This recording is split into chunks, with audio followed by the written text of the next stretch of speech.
கத்தி ஷிவானி தன் வீட்டிற்கு அருகிலுள்ள அமைதியான சந்துகளை ஆராய்வதை மிகவும் விரும்பினாள். ஒவ்வொரு நாளும் பள்ளி முடிந்ததும் அவள் மறைந்திருக்கும் பொக்கிஷங்களை தேடி அலைவாள். ஒரு வெயில் நிறைந்த மதிய வேளையில் அவள் ஒரு பெரிய ஆலமரத்தின் அடியில் ஏதோ மின்னுவதைக் கண்டாள். அது ஒரு சிறிய மென்மையான கல் மென்மையான கதகதப்பான ஒளியுடன் பிரகாசித்தது. ஆஹா என்று அவள் மெதுவாகச் சொன்னாள். அவள் அதை கையில் எடுத்ததும் அந்த கல் மெதுவாகத் துடித்தது. சக்தி ஷிவானியின் விரல்களில் ஒரு விசித்திரமான மகிழ்ச்சியான கதகதப்பு பரவியது.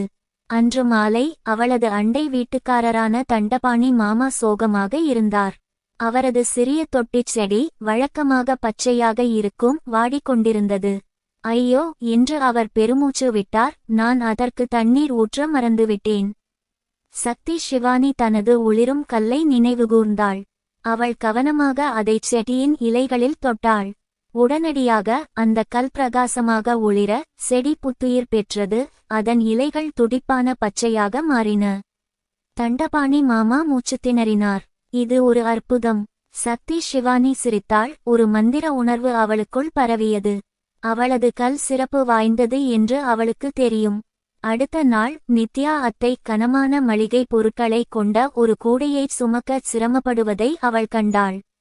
சக்தி ஷிவானி தனது ஒளிரும் கல்லை மெதுவாக கூடை மீது தொட்டாள். கூடை திடீரென்று இலகுவாக மாறியது. நித்யா அத்தை அதை எளிதாகச் சுமந்து சென்றாள். அவளது முகத்தில் குழப்பமான ஆனால் நிம்மதியான ஒரு பார்வை இருந்தது. அடடா, இது வழக்கத்தை விட எளிதாக இருந்தது என்று அவள் ஆச்சரியப்பட்டாள். சக்தி ஷிவானி தனது அண்டை வீட்டாருக்கு சிறிய வழிகளில் உதவிக்கொண்டே தனது நாட்களை கழித்தாள். ஒவ்வொரு மென்மையான ஒளியின் மூலம் அவர்களின் வாழ்க்கையை இன்னும் கொஞ்சம் பிரகாசமாக்கினாள்.